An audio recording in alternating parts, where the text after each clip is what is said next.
નમસ્કાર દર્શક મિત્રો, આપ જોઈ રહ્યા છો તન્ના સમાચાર. સુરત બસ સ્ટેશન ખાતે લોકસભા ચૂંટણીને અનુલક્ષીને મતદાન જાગૃતિ કાર્યક્રમ યોજાયો. વધુમાં વધુ મતદાન માટે મુસાફરો આમ નાગરિકોને પ્રોત્સાહિત કરાયા. યાત્રીઓ, બસ ડ્રાઈવરો, કંડક્ટરો, કર્મચારીઓ કાર્યક્રમમાં ઉત્સાહભેર જોડાયા. યુવા મતદારોને પ્રેરિત કરવા સેલ્ફી સ્ટેન્ડ ઊભું કરી મતદાન જાગૃતિનો સંદેશો. આગામી લોકસભા ચૂંટણીને અનુલક્ષીને સ્વીપ મતદાન જાગૃતિ પહેલ અંતર્ગત લોકશાહીના મહાપર્વમાં મતદારો મતદાન કરે અને લોકશાહીના અવસરમાં વધુમાં વધુ લોકો સહભાગી બની ચુનાવ કા પર્વની ઉત્સાહભેર ઉજવણી કરે એ માટે 160 સુરત ઉત્તર વિધાનસભામાં સમાવેશ સુરત બસ સ્ટેશન ખાતે મતદાન જાગૃતિ કાર્યક્રમ યોજાયો. કાર્યક્રમમાં સ્વીપના નોડલ ઓફિસર દ્વારા આગામી 7મી મેના રોજ યાત્રીઓ, બસ ડ્રાઈવરો, કંડક્ટરો, એસટી કર્મચારીઓ અને કામદારો અવશ્ય મતદાન કરે તેવી અપીલ કરાઈ હતી.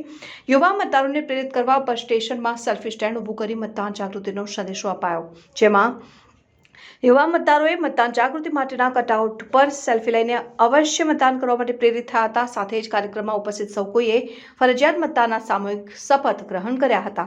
આ પ્રસંગે 160 ઉત્તર વિધાનસભાના મદદનીશ ચૂંટણી અધિકારી અને નાયબ collector Shri Dharmeshbhai બક્સરિયા, sweep nodal અને વધારાના મદદનીશ ચૂંટણી અધિકારી શ્રી આર.બી. પટેલ, જીએસઆરટીસીના વિભાગીય નિયામક શ્રી પંકજભાઈ ગુર્જર, ડેપો મેનેજર શ્રી ભાવેશ પટેલ સહિત 160 સુરત ઉત્તર વિધાનસભાની સંપૂર્ણ સ્વીપ ટીમ ઉપસ્થિત રહી.